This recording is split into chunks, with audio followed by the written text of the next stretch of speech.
first speaker that is going to have his talk is Xander Kotvis. He's the Revolution Foundation manager, and he will tell you about the road to circularity, because Digital 2020 is unfortunately not going to take place as intended, but this time we have a alternative, an online alternative, to give you the story behind it. Stay tuned. He will be here at 11, and that's when we will start. I'm excited. Let's go. Yes, thanks Claudinho, thanks Timon, thanks Studio for setting this up. Well, my name is Xander Kotvis. I'm the Revolution Manager of Digital and a couple of other festivals as well. And I'm very happy that we're able to do this today instead of the real digital festival, which of course would have been a very special edition, 2020, a circular edition, a killer lineup. And we were really looking forward to do it this year, but unfortunately things went a little different. I really hope that you guys are all safe, that you're all healthy, and still thanks for tuning in. And what I'm going to be talking about today is I'm going to be talking about the Revolution program, which is the sustainability program of Digital Festival. And in particular, I'm going to be guiding you through the way in which we actually set the goal, the overarching goal, which is to be a circular festival. Number two, I'm going to be also talking about how to create a strategy and a roadmap from this overarching goal. And then I'm going to be guiding you through a couple of really practical examples of how we actually go from theory and goals and strategies to real projects and interventions, as we call them in practice. So I think it's a really exciting program for today, and let's kick it off. So I'm going to be sharing my screen so that you guys can see a couple things that I want to show you. Let me see, share screen. I think you can see my screen now. Yep. Does it work? Can I see some thumbs up? Yes, nice. All right, I like this. This is cool. This is different, but it's nice. Okay, so digital, as I already said. Let's get into it. First of all, thanks again. Stay healthy. Watch yourself.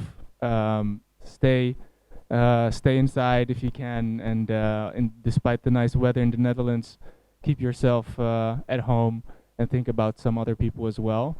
And stay strong, stay positive. We will get out of this stronger, harder, faster. Harder, stronger, and faster. Let's kick it off. Let's cut right to the chase. Let's talk about Digital 2020, a fully circular festival. What actually does it really mean, and how did we get to this particular goal? But first of all, I want to show you something before we head into what we do ourselves and show you why we actually pursue this particular road, and why do we want to use our festival as some sort of a utopia or some sort of a future vision of what the world or what cities or what festivals could look like. And it basically comes from it's intrinsic motivation, but it's also taken into account that externally we see a lot of things happening around us. And I want to show you this visual first that I really like to show. It's a visual that counts down from, or counts up from 1880 to now. And whenever you see a blue ball, it means that the average temperature is 2 degrees below average that year in a country. And if it's if it's a red ball, then it means that it's 2 degrees warmer than average in that year. So I just wanted to show you that first.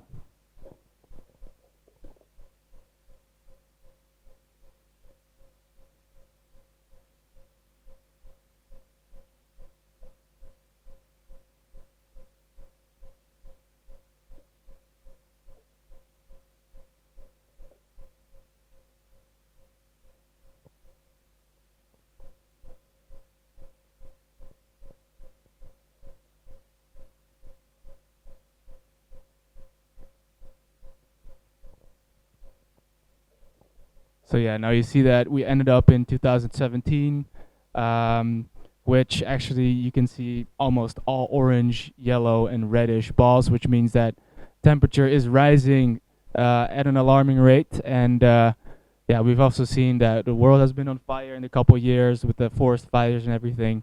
It's really starting to get real serious, and we need to get together and act. This is another visual that I quickly wanted to show you, which actually shows you the rate, or actually the world population growth from 1700 till 2100, which is a projection, of course. And what you see is that we're now at, in 2020, we're at 7.7 billion people. Projections are that 2050 we're with 9.7 billion, which is almost 10. It's going to be super crowded, really busy. And also, I want to show you this. This is another really interesting visual, Earth Overshoot Day, you might know it. What it actually visualizes is the day for every country when humanity's demand for ecological resources and services in a given year exceeds what the Earth can generate within 1 year. So, for example, Qatar, Luxembourg, the United Arabs, in May or March, I mean, already they use so many resources that in March, actually, it's already done for that year. So if the whole world would live like Qatar, then in February, we would use all the resources that are available for 1 year and that Earth can regenerate in 1 year. So it's really alarming, and if we combine those two visuals together, population growth, Earth Overshoot Day, temperature rising, they're really, a couple bells should really be ringing now. We simply cannot go on like this, extracting resources and using the Earth as our like playground and something we have control over. So from there on, we go, okay, what can we do? It's time for change. How do we do it? And actually, what we do with digital, with the festival itself, we work in 5 different steps, or actually 7. I added a couple just for fun. One is we set a goal and we set an ambition, which is for digital pretty simple. It's to be the first circular festival. Then from that goal, we actually say, okay, let's do a baseline measurement of our festival. So we want to know exactly in terms of numbers and data which resource flows, like energy, water, and materials flow through our festival.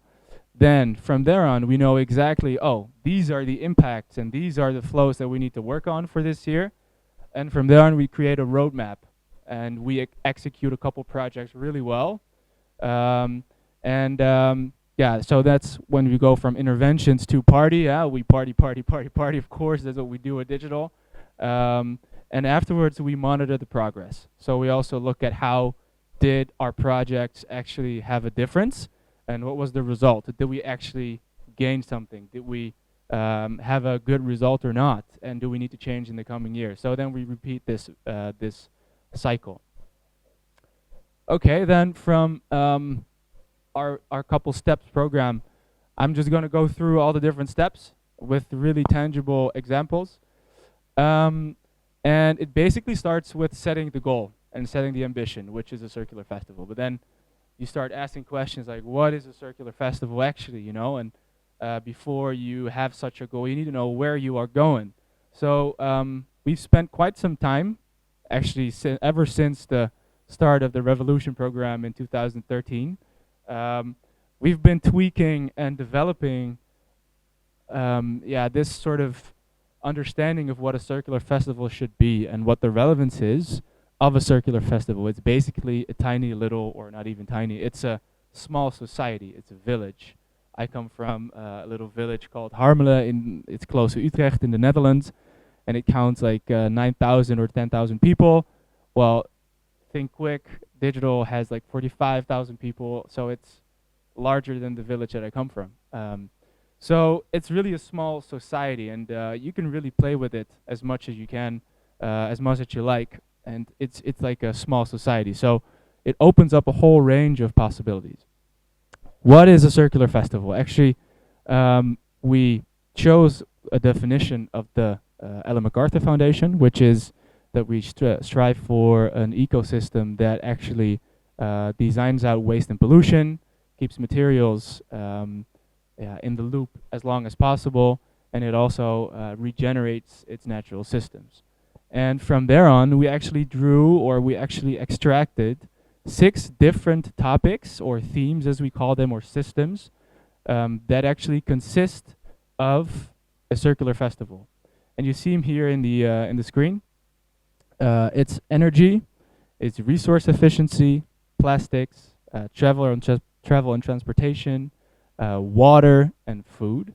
And as you can also see in this visual, you also have you have one overarching goal within all these different themes. And that's actually also what we aim for during the beginning and the preparation phase of the year. We just set one goal. For energy, for example, it's all energy needs to come from renewable energy sources, like the wind or solar or other renewable energy sources. For resource efficiency, we say that materials are cycled at the highest possible value, and residual waste, restafval in Dutch, does not exist. There's someone dancing behind the screen. Nice. I like it. Travel and transportation. The goal there is really simple. Greenhouse gas emissions from transportation movements are eliminated. So these are the types of goals that you have to think of within these themes. And then you can already see that it's becoming pretty clear what we go for. Actually, the roadmap also comes from this structure with these different themes. I also talked about the baseline measurement, and I want to show you something that I think is really important, which is called a material flow analysis. And what it does, it actually visualizes and it maps all the different materials like water, energy, drinks, infrastructure, consumption materials, and food flowing in from left to right. So you have to read it from left to right.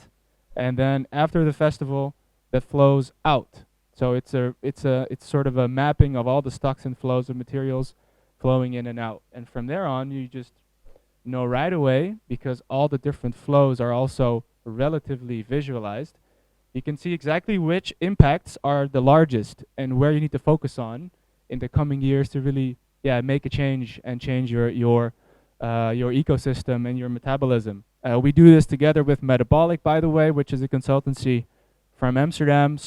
Big shout out to them, helping us with our data management and visualizing our flows.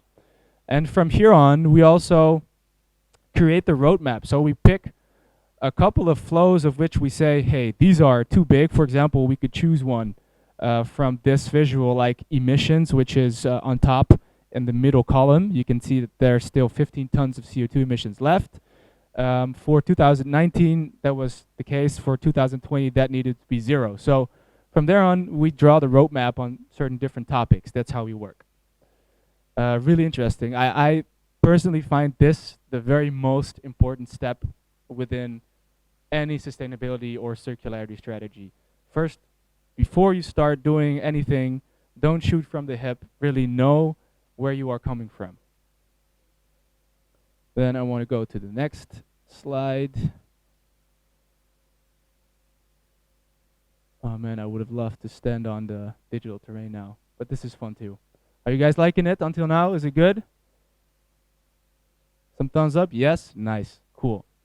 From there on, so we had some we had the goals and ambitions, we had the roadmap, baseline measurement, and now because we have only 20 minutes for this talk, I will just go into a couple very practical examples of what we do at the festival terrain as well, to go from theory and go from mission and vision to real projects that people on the terrain actually see happening.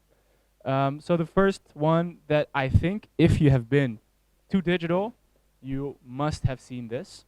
It's the hard cup. It's the replacement of the single-use disposable soft cup, which people use for a couple seconds, depending on how fast you drink, and then you just chug it. You just throw it away. You toss it, which is a big waste of materials and a big waste of precious resources that we just throw away. So this is a very important one of our first projects, still in the game. It's a big game changer. It changes people's perception of how you use your materials.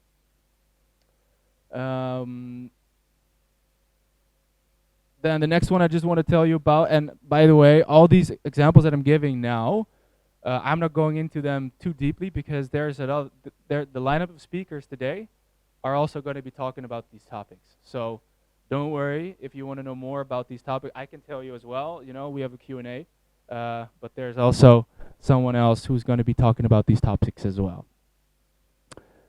Energy, also a really important topic and an important theme.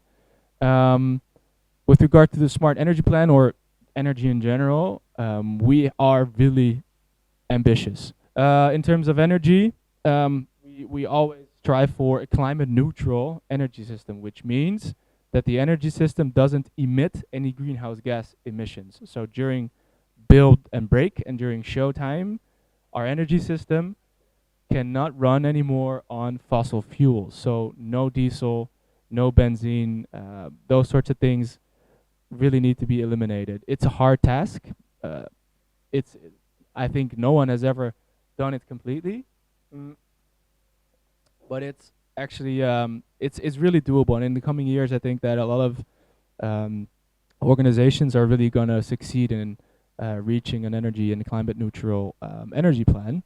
And at Digital 2020, so this edition, we would have been for us it would have been the first time that we could run the whole show without diesel generators. So we were planning to do the whole show on on the energy grid of Amsterdam. So it's just the grid that's already there on the NDSM wharf, which is powered by which comes from wind energy. So it's completely renewable. So the whole show would actually have been running on renewable energy, which is, I think, amazing. Paul, he's going to also come later on today. He's going to be talking about energy all the time, so really asking questions. Food court, also a really cool project and a really important system because food, wow, brings us a lot of joy, but also brings a lot of it's a system. The food system is a system that also comes with a great impact, an ecological impact. So for many products that we eat every day, such as cheese or hamburgers or whatever, a lot of resources like land, water are used, but also you emit a lot of greenhouse gas emissions as well. So it's a massive it's a massive area to make progress. So what we do with Circular Food Court every year, we try to take a couple steps.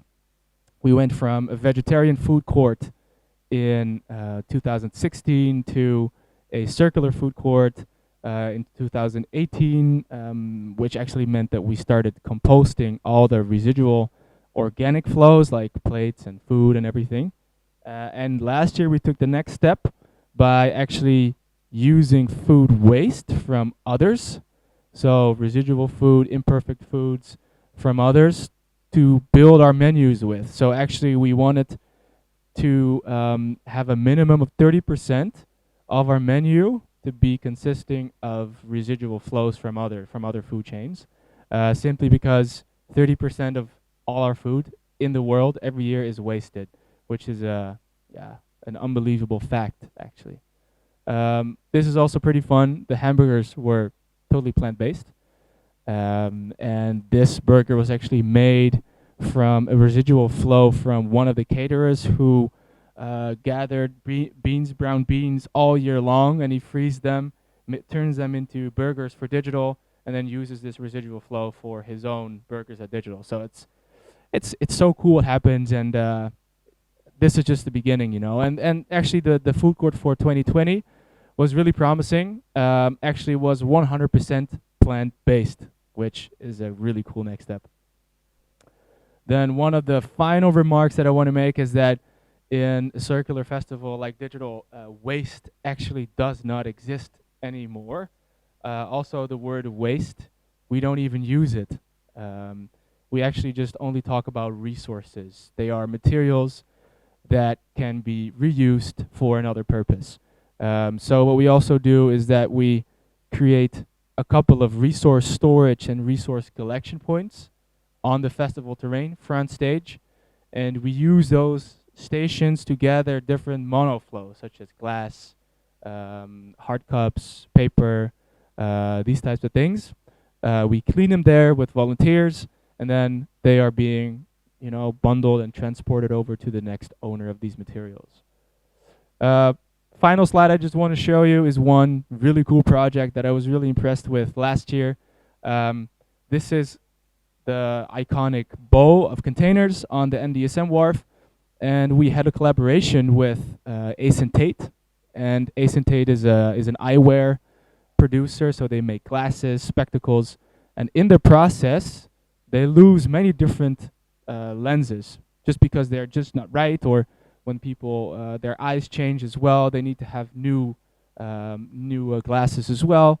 And all these glasses they gather, but they just don't do anything with it. There's no purpose. So they actually said, let's do something with it together. And we came up with this really cool art project. So we also make art, which I think is really pretty, from what other people would see as waste, which actually is a symbolic way of us telling that, you know, what can be you waste for one can be a resource and something really beautiful for others. So yeah, this was just in like super high pace, everything that we do at the festival and how we go from setting the vision to creating systems, creating roadmaps, and actually making things happen. And I am really proud that we're doing this every single year. And I really want to encourage everyone to, you know, keep on being interested in these types of topics. Thanks again for tuning in. I think we have 1 more minute, so I'm going to wrap it up as well. Guys, stay healthy. Take care of yourself and the people around you, your family. And thanks for tuning in. Thanks for watching. And let's get out of this way better, way stronger. And thanks again. Have a good Easter weekend. Okay, Xander, thank you for your talk. We're going to do the Q&A, of course. Of course. I Don't almost forget the forgot, Q&A. man. Yep. So you can see the audience, but unfortunately you cannot see me. But I will stop sharing my screen, by the way. yes, please. Yep. Can you also see the audience? Maybe they can give a thumbs up if they can hear me properly. Do they hear me? I can see the audience, yes. Do they hear me? Yeah, they put their thumbs up. All right, that's perfect. So first of all, thank you for your talk, of course. As I mentioned during the start, as I introduced Xander, there will be also some room for a live Q&A. So I will be reading the questions from the chat. All right, Xander, I do have some questions forwarded to me. I would like to know, how did you get to become the Revolution Manager of Digital? Good question. Well, actually, it's a pretty funny story. I studied international business administration, a bachelor at the VU, Vrije Universiteit in Amsterdam. Then I did a master's degree in environment and resource management, did some philosophy in between, and actually got to realize that especially economical theories are pretty old-fashioned, and it really actually sort of elicits and promotes overexploitation of Earth's resources and economic growth as the only indicator of how well we are doing, which I think is incomplete. And we need a different type of set of, we need a different lens to look at the economy and how we interact with the planet around us. So I actually started looking for internships and things I could do. So I went to ADE Green in 2017. I saw Nadine Galle from Metabolic, which is the consultancy I talked about, speak about digital. And so I immediately thought, okay, I need to work at this consultancy. Then I applied, I got in. And during this internship, one of the jobs they were doing was to do this MFA for Digital Festival. So I said, I want to do this project. I want to do the MFA of digital. So I got to do it. And yeah, it was a really nice project. And then it really got me to know everything about digital from the inside and outside in terms of data and goals and everything. Finished my internship, and then after the internship, my predecessor at Revolution, he left, and then they asked me to join. So it's actually a really funny story. I think it was meant to be. Nice, thank you for answering, of course. And now we know you a little better. Besides, digital, we know more of digital. We know more of you. So that's interesting, of course. And I do have another one for you. This one is pretty tricky, seeing the everything that's going on in the world right now. but how do you see the future of the festivals in terms of sustainability? Yeah, it's a harder question, more complex question, but it's a good question, very valid. And in terms of sustainability for festivals, I would see it, or in general, actually, I think this crisis is, of course, the most important thing at this moment.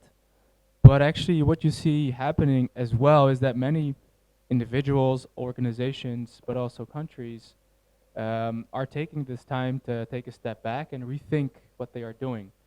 And also in March, what you have seen maybe is that the European Union, the European Commission, actually came out with they published their European Green Deal, which is a very ambitious circular economy plan for the European Union. And countries within Europe are also going to be working underneath that Green Deal, which is really good. We've seen the city of Amsterdam promoting really ambitious circular economy programs.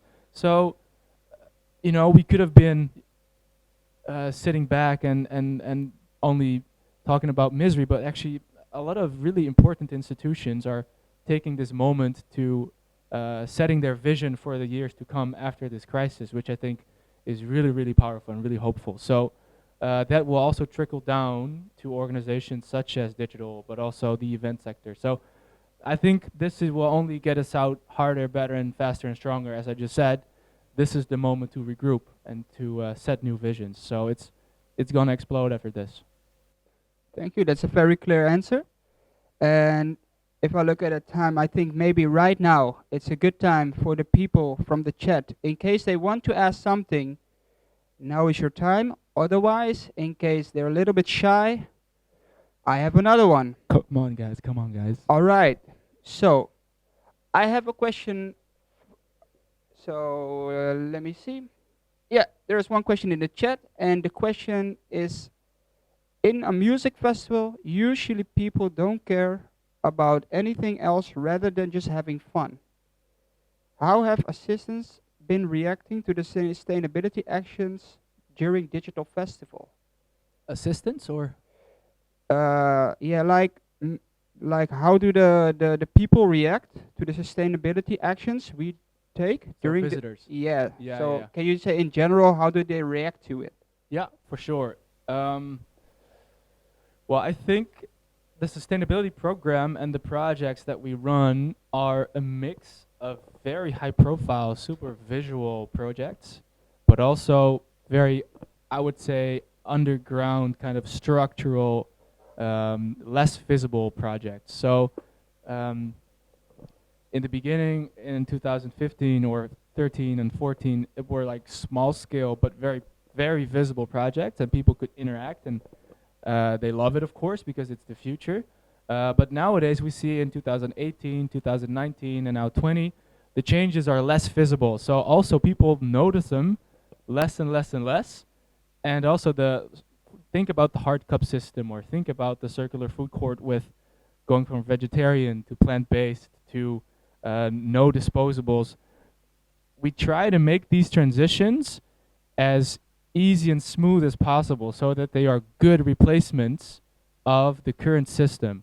And I think whenever you succeed to find this seamless transition, then people will be like really, really enthusiastic and convinced that this is actually something that could work. It's an answer. So it's more like a total experience that people go home with actually after the event. And I think that is really powerful. So I hope that answers your question. All right. Thank you so much. Is there another question maybe? Please shoot questions. Now is the time. All right. I like this one as well.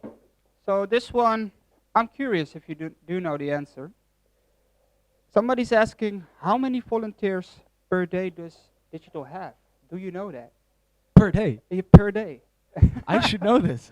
You should. Tell me. Well, Timo is going to be talking about it later today, but I want to answer this question because I think I know it, but I could be totally off.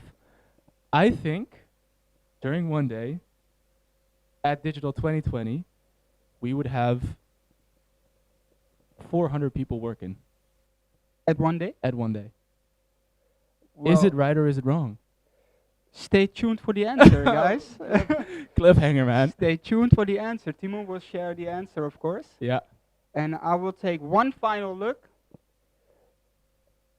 I think if I look at the time, this is it, unfortunately. But guys, later on, we will obviously thank you for the fact that you watched Xander's talk. And if you have some more questions, we also can either forward our email address or yours directly. So if you have more questions, I will make sure you know how to reach Xander. So thank you. Thanks, guys. Take care. Stay healthy.